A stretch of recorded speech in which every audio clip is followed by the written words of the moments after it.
He-man, do.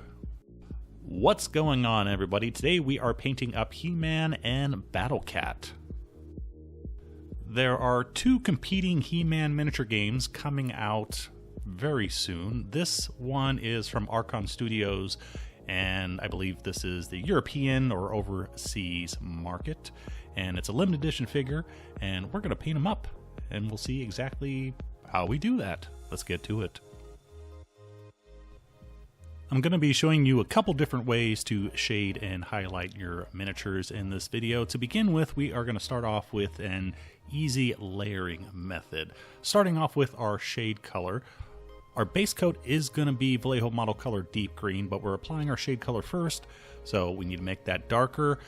Darken it by adding some black, but so it doesn't become too muddied, and there's still a little bit of color in it, adding some Vallejo Model Color Dark Prussian Blue to that mix as well. On to our deep green base coat, and we are going to be applying the same color twice, one dry brushed and one layered.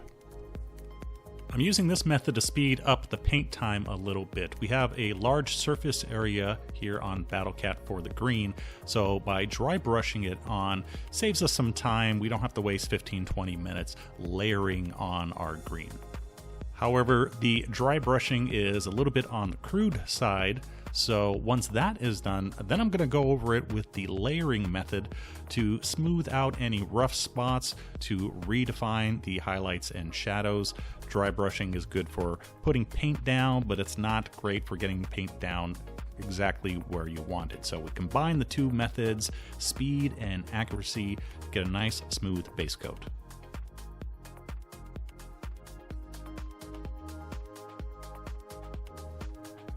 For the highlights, we are going to highlight Battlecat 3 times, keeping it very simple, just adding more and more deep yellow for each one of our highlights.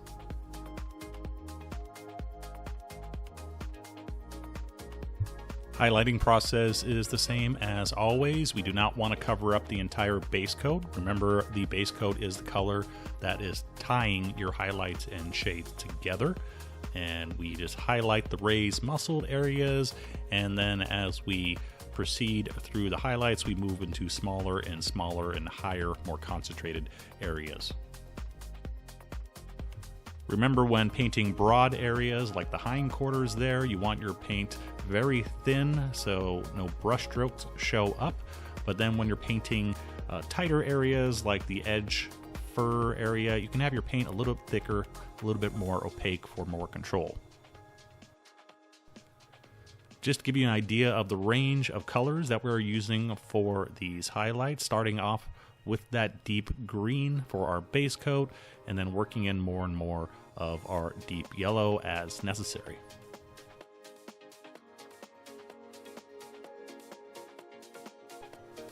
And then final highlight, very small areas I can see here, just getting the tops of all those bulging muscles, really trying to give some detail to the fringe, fur fringe area, and fingers or paws in this case, things like that.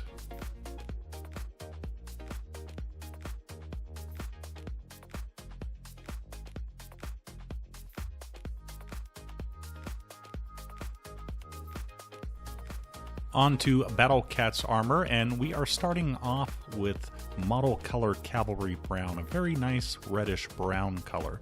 And this is our base coat, not the shade layer, as we started off with Battlecat himself. No, we are starting with the base coat because we are going to use a different technique here.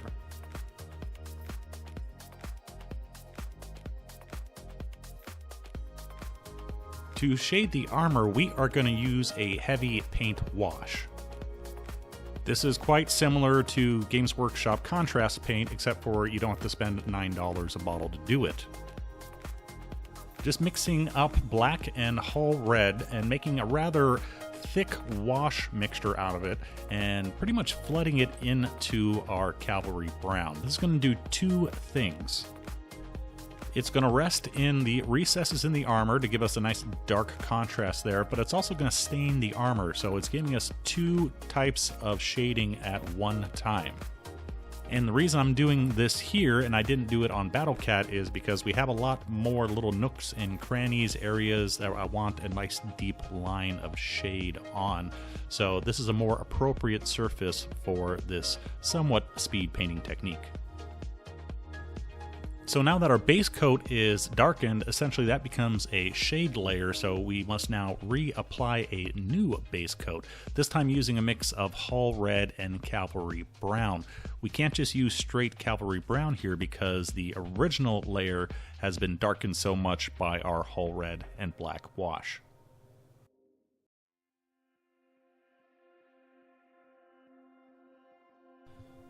Then for our first highlight, we return to our Cavalry Brown. So we have Cavalry Brown highlighting Cavalry Brown. The wash gives us a nice smooth transition, so we don't have to waste, again, a whole bunch of time layering, and we can use a minimum amount of colors.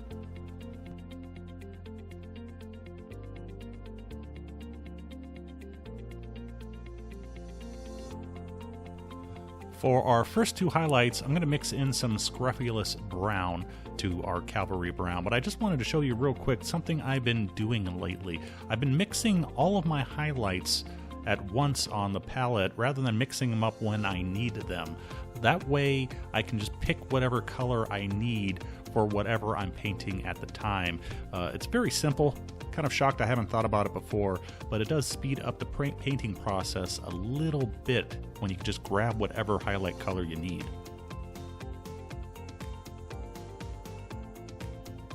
I did highlight twice by adding more of the Scrofulous Brown. Lost that footage, I'm sorry to say, but I did do one extreme highlight after that by mixing in a little bit of pale sand. Since the armor is metal, or maybe space plastic, who knows, I want a little bit more contrast here than I do, for example, on the fur, which is going to be much more matte. So I'm just adding a little bit of extra highlighting, going a bit more extreme, actually far more extreme than I would if we were painting fur. You can adjust your contrast based on the material that you are painting.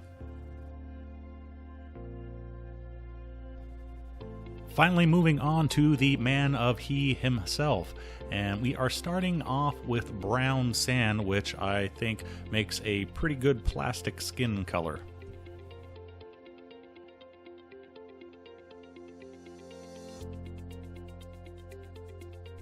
Once again, we are going to be using our paint wash technique. It's my favorite paint technique of the month. Rotates quite a bit. But this is the perfect surface area for it. We got lots of muscles to highlight and shade here, lots of nooks and crannies. So this is going to darken our base coat and give us our shade just like it did on the armor. In fact, we are going to double up our paint wash. Once that first one was dry, I thought because of the really chiseled look of He-Man here, we needed a little bit more shade here and there. So once again, heavy paint wash, camel black brown. However, this is applied a bit more as a spot wash. I'm just placing it wherever we need a little bit more shade.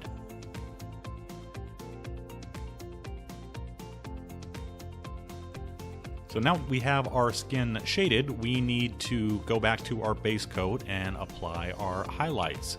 Now we can't just use the same base coat again, our brown sand, because now it's going to be way too light. So mix that with a little bit of flat brown to an appropriate tone and reapply our base coat, which is now essentially a highlight, and then work our way up from there.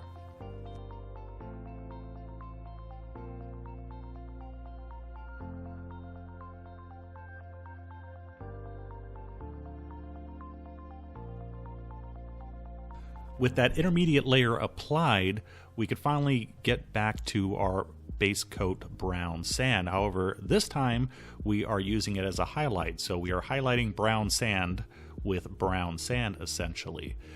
What this does is it also gives us a very minimal palette. We are using minimal colors here because the base coat we are just darkening with shade colors and then reapplying that exact same bottle of paint as a highlight. For our final two highlights, we are going to be mixing in some elf skin tone to our brown sand.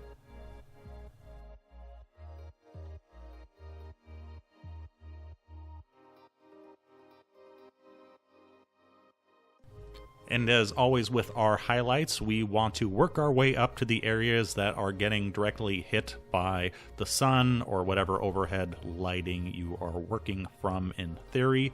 So you can see painting at this angle gives us actually a good idea of the areas we want to highlight. If you look straight down at your miniature and just essentially paint the areas that you can see, it's a good rough idea if you're not sure exactly where to put your highlights.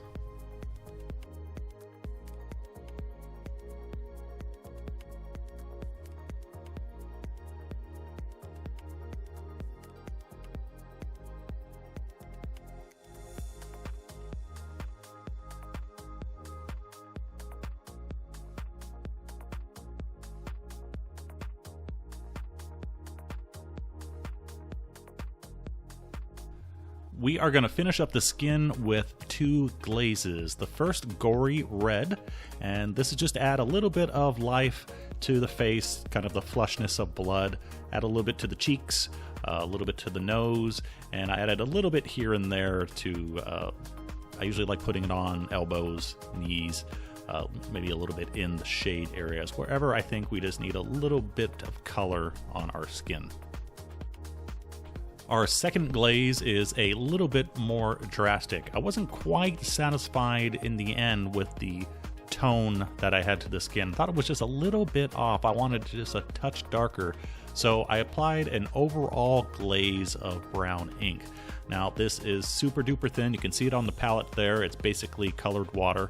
And just applying a nice even coat to unify the colors a little bit more, lighten up the shade areas, darken the highlights just a touch, and it just brings all the colors together. Moving on to the Sword of Power and his S&M harness next, and the big question is, how do we paint this? Since this is a character from a cartoon, we have three different ways to paint it. We can use metallics, make it look realistic. We can use non-metal metallics, make it look cartoony. Or we can go full cartoony and paint it as gray plastic. Since we went realistic with everything else, I decided to go with metallics. That is my field of expertise anyway. So starting off with a mix of steel, and we've darkened it by adding some black ink to it, but also added a little bit of color as well by adding blue ink. From here we only need to do one highlight and one shade because the sheen of the metallics is doing most of the work for us. Using straight steel for our highlight, and then for our shade, using a stronger mixture of our blue and black inks. Once again, very minimal palette, just using three colors, and we're getting a lot of work out of those three colors.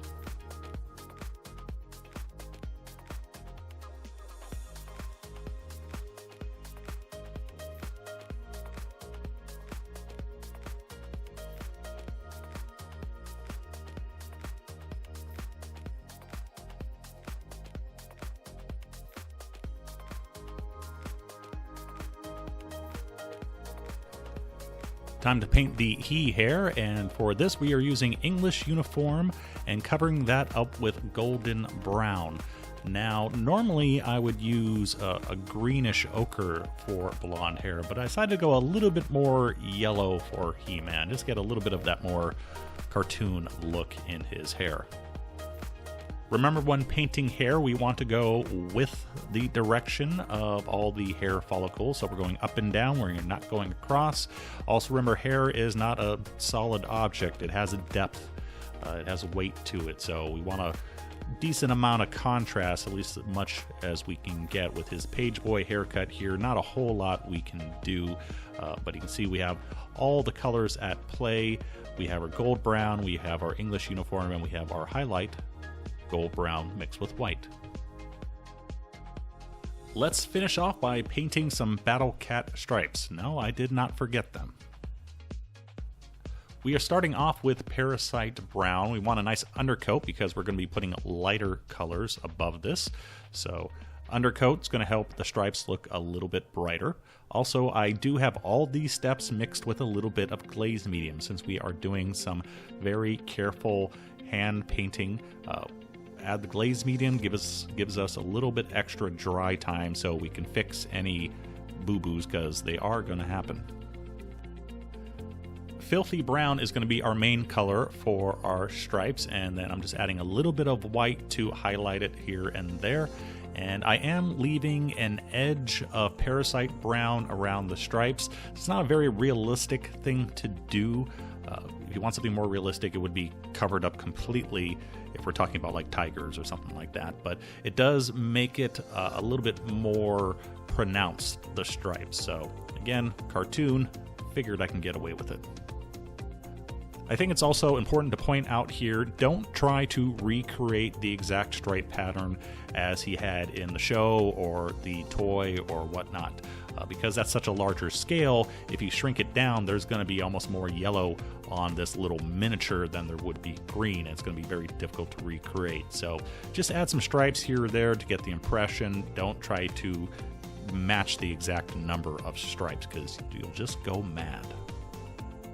And there is our finished He-Man, 2D cartoon figure rendered in 3D. This was actually more difficult to paint than you may realize. I have an issue, personal issue, just trying to recreate a cartoon, especially a cheaply animated one, in the three-dimensional form. It just looks odd to me, but I'm quite happy with this. I got the colors kind of bright enough, but there's still a little bit of realism in the piece, so I think it works personally. So I hope this helps. If you pick up the He-Man game, the one by Archon Studio or the other one coming out from Asmodee, it's up to you. So many He-Man games coming out all at once. What are we going to do? I guess we have to paint up a Skeletor then, don't we? See you next time. Bye-bye. Block, plank chest. Stump, Junkman. Dirk, hard peck. Rip, steak face. Slate, slab rock. Crud, bone meal.